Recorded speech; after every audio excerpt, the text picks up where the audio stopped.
Thanks for joining us tonight. I'm Kyle Clark. I'm Kim Christensen. Strong winds will make a comeback this week. Those on top of warm, dry weather could spell trouble. So after the catastrophe of the Marshall Fire a few years back, Xcel's prepared to preemptively shut off power Wednesday rather than risking a line starting a wildfire.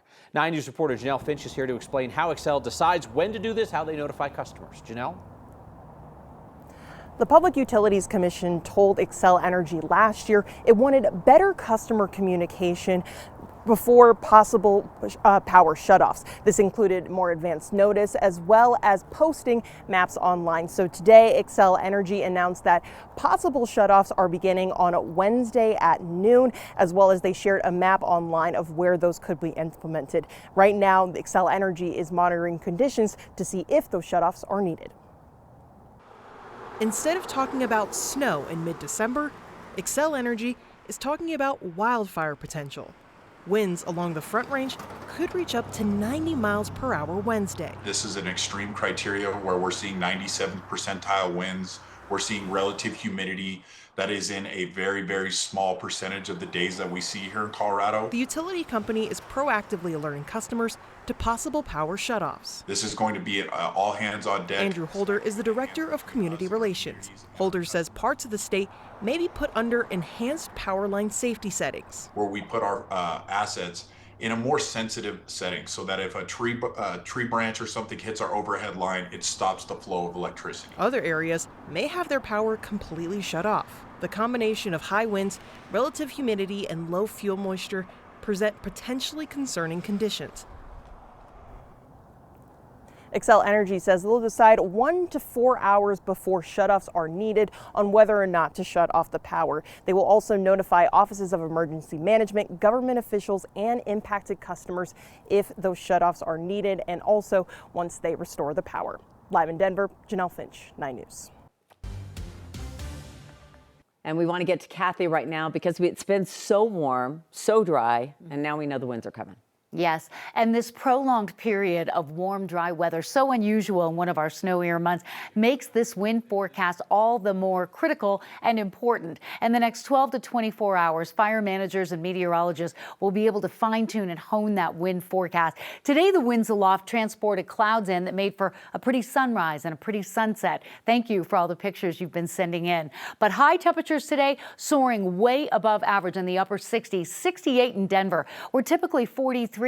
This ties a record set back in 1921. We're now 7 days in the 60s. Very unusual. And we're back in the 40s now, and the winds relatively calm at the surface, but will be picking up in the foothills starting tomorrow ahead of a system that may bring a little mountain snow. It's all about the critical fire weather setup on Wednesday. Fire weather watch goes out for Denver and the Front Range, and a high wind watch as well that may be upgraded to a warning because of the potential for gusts to 90 miles per hour and humidity values 10 to 15%.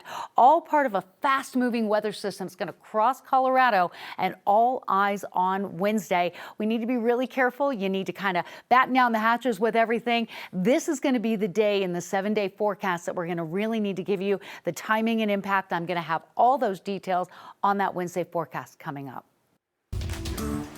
There will be no vote tonight on the final steps towards building the new women's soccer stadium in Denver. A rezoning vote was kicked until next week. That makes a tight timeline even tighter. Let's bring in 9 News reporter Spencer Soischer. Spencer, the team is telling the city that this vote needs to happen before the end of the year. Right, the team plans to open its women's soccer dedicated stadium in 2028, but there's a couple of last steps, big ones, that need to be cleared before this can happen. And the team said they need the stadium by 2028. And the longer this all takes, the more that's in jeopardy. Tonight's vote was supposed to be a rezoning of the Santa Fe Yards property where the stadium is proposed. That vote will now happen next Monday night, when the council will also vote on whether to free up the $50 million set aside to buy the land for it. Now, getting to this point has been a struggle for the summit. Council members wanted better details of how certain dollars were going to be spent. The attention on that was partially tied to some outstanding trust issues between the mayor's office and the city council. And tonight, the city council still held a public hearing on the rezoning. They just didn't vote, and neighbors in the area where it's going to be built begged the council to approve the plan. We need action. We've done the hard work to set the ball in the goal area. with an open net. Please, just tap the ball for a goal. Thank you. Now, one of the things that held this up was the lack of a community benefits agreement, promises that the team makes to neighborhood organizations. The team announced late this afternoon that they had agreed to that one was in place. It includes youth programs, as well as free and discounted senior and youth tickets, as well as hiring women and minorities to build the stadium at Santa Fe Yards. Live in Denver, Spencer Soisher, 9 News. Today, Denver City Council also rejected a contract with a small airline because it's running deportation flights for ICE. The contract would have given Key Lime Air 1,200 square feet of storage space at DIA, but council members said they would not support a company that's participating in mass deportations. According to the organization Human Rights First, Key Lime operated 11% of the charter planes used for deportation or detainee transfers last month. The City Council's vote will not change deportation flights. It's just a statement of values. What we invest in is a value document, and at this point in time, with the current actions by Key Lime Air, there is no way ethically or morally that I can vote affirmatively. Key Lime's CEO told us that passenger and flight operations will not be impacted. Employees in Jeffco Public Schools are starting to learn if they're going to lose their jobs. The district is eliminating about 150 full-time positions. Leaders say they're looking to make as many cuts as they can through retirement or staff turnover. According to a timeline the school board discussed at a meeting last month, notifications started going out today. Those will be happening through Wednesday. These cuts are part of an effort to cut $45 million in spending to balance the district's budget. The job cuts won't go into effect until June. A child in the Denver metro area has died from the flu. It's the state's first report of a pediatric flu death this season. Colorado currently has one of the highest rates of flu activity. 9 News reporter Rachel Krause has been talking with public health experts. 'Tis the season. As holiday cheer spreads, so does influenza. There's a lot of things that will go around in the winter. Dr. Ned Kalange says Colorado's flu cases are climbing. We're seeing an uptake in influenza right now with an increase in the number of hospitalizations. We're about 4 times what we were at the same time last year. Data from the CDC shows the state has one of the highest rates of influenza in the nation. Kalange says the early spike is off to a deadly start. An elementary school-aged child from the Denver metro area died from the flu. While not all cases are as serious, sick kids are showing up at pediatricians' offices around the state. I think in this office we're averaging 10 plus positive flu cases a day. Dr. Michael Malobsky is a pediatrician in Castle Rock. He's seeing the flu season's early spread firsthand. It can be a pretty, at times, not impressive illness, a little under the weather for a few days, and then my child seems to recover. But unfortunately, and what we've already seen this winter and what people see around the country is that flu can get rapidly bad and devastating at times. He says his office has seen 3 kids get dangerously ill. One was a case of bacterial tracheitis immediately following the flu. One was a rapidly deteriorating severe case of croup triggered by the flu, which that child is in the ICU. And one was a case of necrotizing pneumonia and sepsis, which occurred right after the flu. All are known flu complications. None of those children received the flu shot. Statewide, Kalange says fewer people are getting the flu vaccine compared to last year. So starting Tuesday, CDPHE will send text and email reminders to families with kids overdue for their flu shots in hopes of protecting them from influenza. I think we're really trying to provide evidence-based information around the safety and efficacy of all of our vaccines, especially for children, but for adults as well. Because Kalange says there's still more sickness to go around this season. You know, I expect hospitalizations to continue to go up. I don't know how high and I don't know how fast, but we'll keep an eye on it. All right, you've heard this before. You memorized it during COVID. Wash your hands, disinfect surfaces to slow the spread. And doctors say there is still time to get your flu shot before any parties coming up, helping to keep you healthier over the holidays. Rachel Krause, 9 News. A child who lives in Weld County is one of 3 people in the state just confirmed to have new cases of measles. State public health leaders say the child is school-aged, not vaccinated, got the measles after going to another state that currently has an outbreak. Public health leaders don't believe that they've exposed anyone else to that highly infectious disease. 2 other people in southwestern Colorado were confirmed to have measles today as well. Public health leaders say that's connected to a known case. State has now 36 reported cases of measles this year, 36 in a year. That is 6 times the total since 2014. A small town in northern Colorado didn't mail out warnings at the start of its speed camera program. Steve on your side found it's not the only one. Back and forth battle at Ball Arena as the Nuggets host the Rockets. And our national nightmare is over. The Coors Field cat has finally come home. Oh, can it pitch? We're trying to find out. We're back in 60 seconds.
Is a warning really a warning if no one is warned?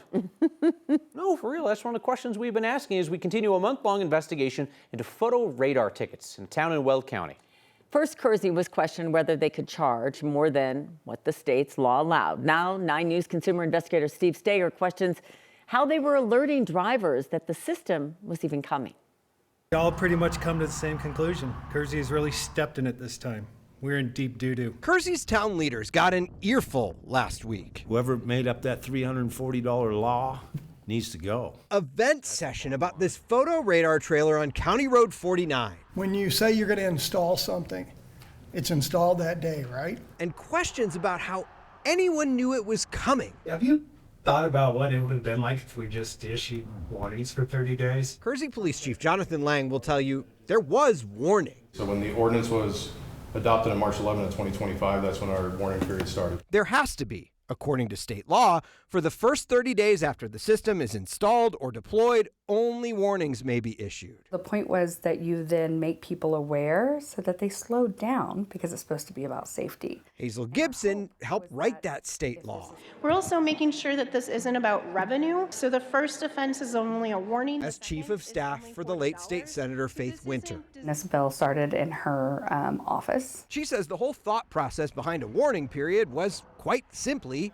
to warn people. It's not supposed to be a gotcha. Steve Steger, 500 Spear Boulevard, Denver, Colorado. That's what brought me to the podium. I'm here because I have a question I've wanted to ask the chief in an on-camera interview, but he hasn't been able to fit us in. In that 30-day warning period, were any warnings physically issued to drivers? Yeah, it's a good question.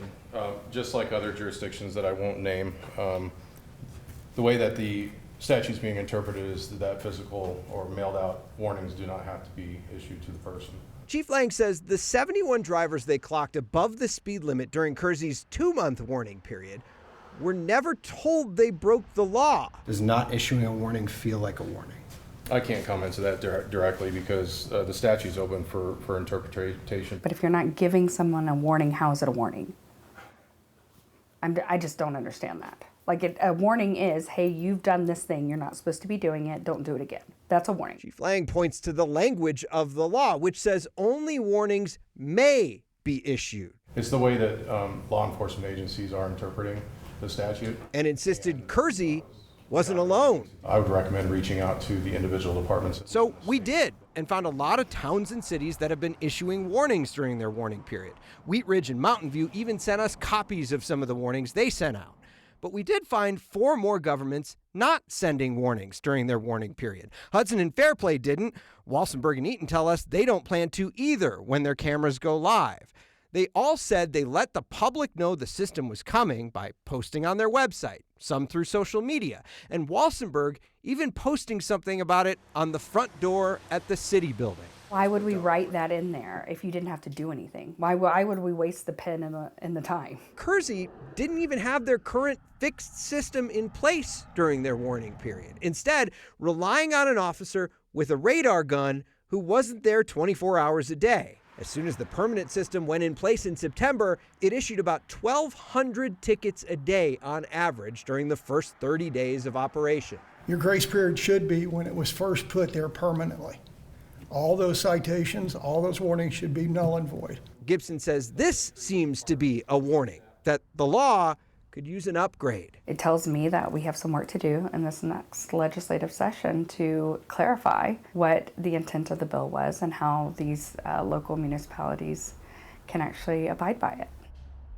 Our analysis found that the second month that camera was out there on that trailer, the average number of tickets written each day was cut in half. The chief now says the trailer is writing fewer than 400 tickets a day, which he says means people are slowing down, so it's working. He says that was the goal of all this.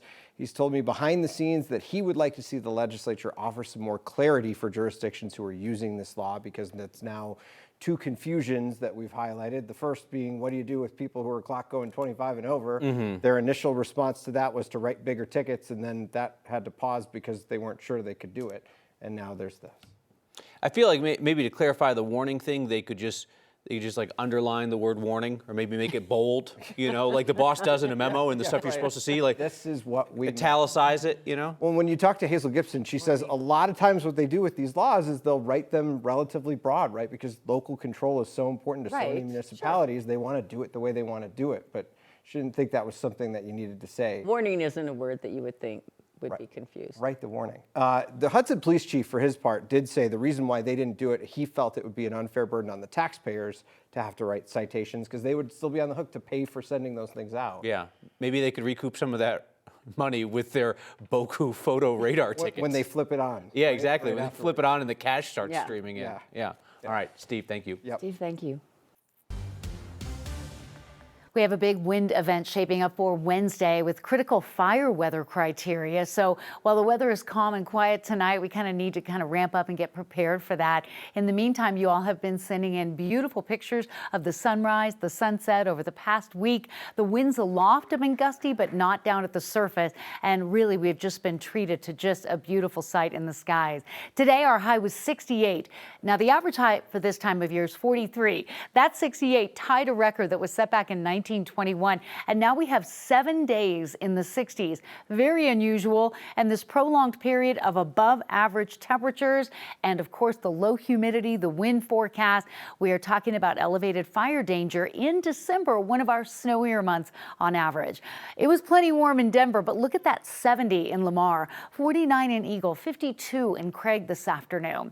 Pretty nice out there right now, 39 at the airport, low 40s downtown and in Centennial. The wind pretty quiet along the Front Range, picking up over the foothills a bit, but it's really going to be 24 hours from now that we see that wind really begin to increase out of the west and northwest as a weather system approaches northwestern Colorado, and that wind will push down onto the eastern plains as well. So with low humidity values, an increase in the wind with gusts to 80, 90 miles per hour possible. Critical fire weather setup on Wednesday. A fire weather watch is out. Denver, Boulder, Greeley, Fort Collins. A high wind watch may be upgraded to a warning because of the potential for a gust to 90 miles per hour. Much like the setup a week ago, dangerous and damaging winds, and this current weather pattern shows no signs of changing, pushing the storm track north. So all the incoming systems bring the heavy flooding rain to Portland and Seattle, across Washington state, the cold and the snow to the Midwest and the Northeast. The ridge bends a little, but we don't see a major shift in this pattern for the next 7 to 10 days. So what's coming in is going to create wind, but will also bring a little bit of snow to the northern and central mountains, which are showing up on our drought monitor as an increased drought scenario, and some of that spreading into Denver and the Front Range as well. You'll notice we have a few high clouds coming in, not much moisture coming out of those clouds. We get a mostly sunny day, but as we move through the next 48 hours, there should be a little snow developing in the mountains. And by little, I mean 1 to 4 inches. Steamboat, Aspen, Vail,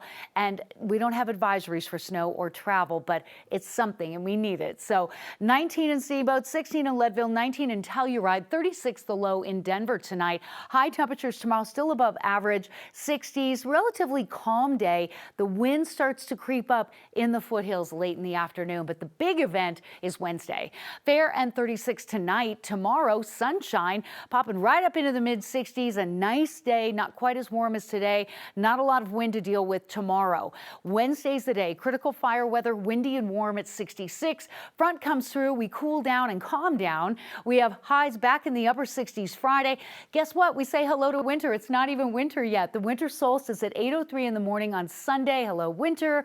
Broncos are here, taking on the Jaguars. I've got a pretty good looking forecast. We have mild, dry conditions with mid-50s at kickoff and mid-40s in the fourth quarter, and hoping for another big win.